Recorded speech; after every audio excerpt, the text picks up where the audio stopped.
Nous avons tous tendance à considérer certaines croyances populaires comme des vérités absolues, parfois même indépendamment des faits réels. Oui, il existe des croyances tellement ancrées dans l'imaginaire collectif qu'il est difficile de s'en détacher. Figurez-vous que probablement toute votre vie, on vous a menti sur un tas de choses. Mais stop! Aujourd'hui, j'ai décidé qu'il était grand temps de vous dire toute la vérité sur ces mythes complètement faux auxquels tout le monde croit.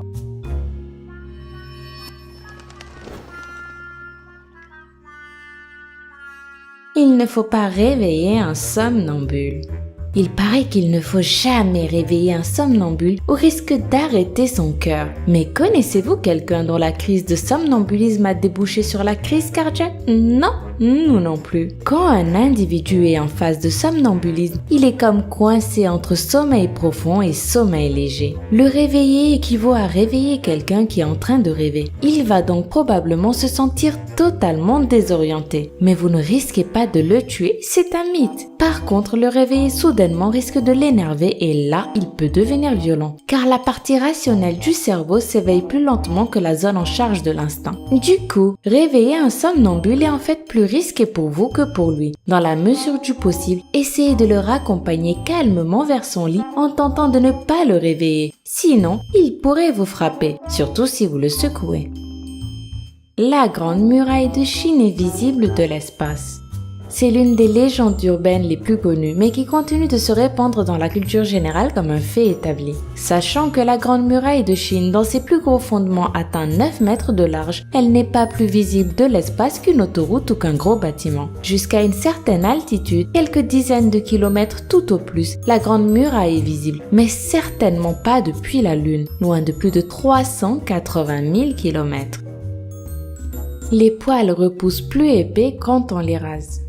Encore un mythe qui a la vie dure. Pourtant, scientifiquement parlant, il n'y a aucune différence en termes d'épaisseur, de noirceur, ni de vitesse de repousse entre les poils rasés et les poils non rasés. L'impression que les poils sont plus durs vient du fait qu'ils sont plus courts après rasage et sont coupés net. Par contre, l'épilation fera repousser des poils plus fins. Et il y aura donc moins l'aspect dru que l'on observe après le rasage. Comme le poil est arraché, il doit donc repousser depuis son bulbe et cela lui prend plus de temps pour une repousse complète comparée au rasage. Mais juste pour cela, le poil mérite-t-il de s'offrir autant? C'est à vous de juger.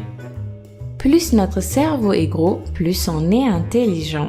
Peut-on estimer l'intelligence à partir de la taille du cerveau? Eh bien non. Les personnes aux capacités intellectuelles supérieures à la moyenne n'ont pas forcément un plus gros cerveau. Bien au contraire. Le cerveau d'Albert Einstein, par exemple, était 10% plus petit que la moyenne, estimée à 1,350 kg. L'intelligence est plutôt une question d'efficacité des connexions du réseau qui lie les neurones entre eux. Au moins, s'agissant du cerveau, c'est pas la taille qui compte. Les chats retombent toujours sur leurs pattes. Non, les stars de YouTube ne retombent pas toujours sur leurs pattes. D'ailleurs, la première cause de mortalité chez les chats reste la chute du balcon. Il faut savoir qu'ils ont besoin d'une certaine hauteur pour préparer leur réception. Le chat serait capable en quelques secondes de calculer la vitesse de sa chute avant le point d'impact grâce à ses moustaches et sourcils qui lui servent de véritables tableaux de bord aussi fiables que celui d'un avion. Ils savent donc tomber sans se blesser, dans la majorité des cas, à condition en fait d'avoir eu le temps d'adapter leur corps à la chute pour retomber sur leurs pattes. Les Vikings portaient des casques à cornes.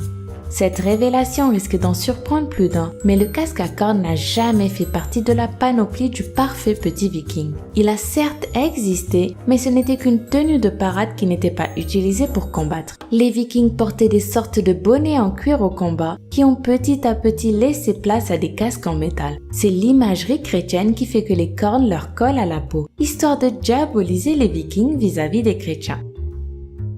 C'est Graham Bell qui a inventé le téléphone.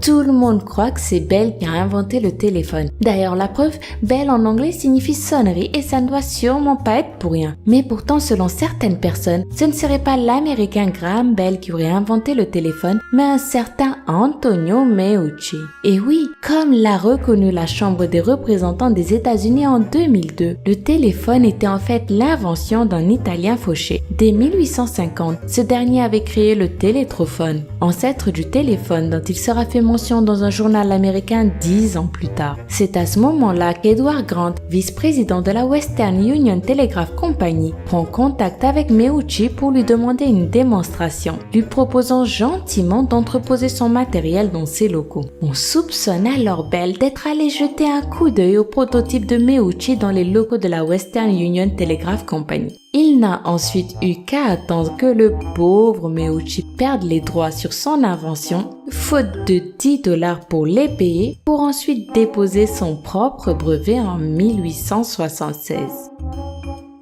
L'Everest est le point le plus éloigné du centre de la Terre. L'Everest est l'un des plus hauts sommets du monde avec plus de 8848 mètres de haut, de quoi donner le vertige à quiconque. Nous pensons tous que vu qu'il est le plus haut sommet du monde, il est aussi forcément le point le plus éloigné du centre de la Terre. Mais une étude menée par des chercheurs français et équatoriens prouve totalement le contraire. Selon cette étude, l'Everest serait devancé par un volcan inactif situé en Équateur culminant à 6263 mètres de haut. Malgré sa hauteur moins élevée, ce volcan est bien le point le plus éloigné de la Terre, car selon les experts, les chercheurs utilisent la latitude et non l'altitude comme c'est le cas pour mesurer une montagne. Et puisque la Terre n'est pas parfaitement ronde, mais a plutôt la forme d'une grosse pomme de terre, l'Everest se retrouve le plus haut sommet du monde, alors que pourtant, il n'est pas le point le plus éloigné du centre de la Terre. Jésus est né un 25 décembre. Non, Jésus n'est pas né à cette date, on vous a mené en bateau toute votre vie. Le choix du jour était symbolique dans l'esprit de ceux qui croyaient que Jésus était la lumière du monde, car le 25 décembre coïncide avec le solstice d'hiver, moment de l'année où les journées commencent à se rallonger, mais aussi à la stratégie d'un pape qui, plusieurs siècles après, a voulu christianiser une fête païenne qui était célébrée ce jour-là. Par conséquent, vous pourriez tout aussi bien fêter Noël en été. Vu que le 25 décembre a été choisi à l'origine pour concurrencer la fête romaine du soleil invaincu et que la Bible ne donne pas la naissance de Jésus-Christ. De plus, certains historiens affirment même que Jésus pourrait être né 2 à 8 ans avant l'année à laquelle on croit qu'il est né. Donc non seulement Noël n'a rien à voir avec la nativité, mais en plus il est probable que Jésus soit né avant lui-même. De quoi mettre le feu au calendrier des pompiers. C'était 11 horribles mensonges auxquels tout le monde croit. Laquelle de ces fausses idées reçues vous a le plus impressionné? Dites-le nous en commentaire. Sinon, comme d'habitude, si cette vidéo vous a plu, n'oubliez pas de mettre un pouce en l'air et de vous abonner pour ne pas rater la prochaine. Bye bye!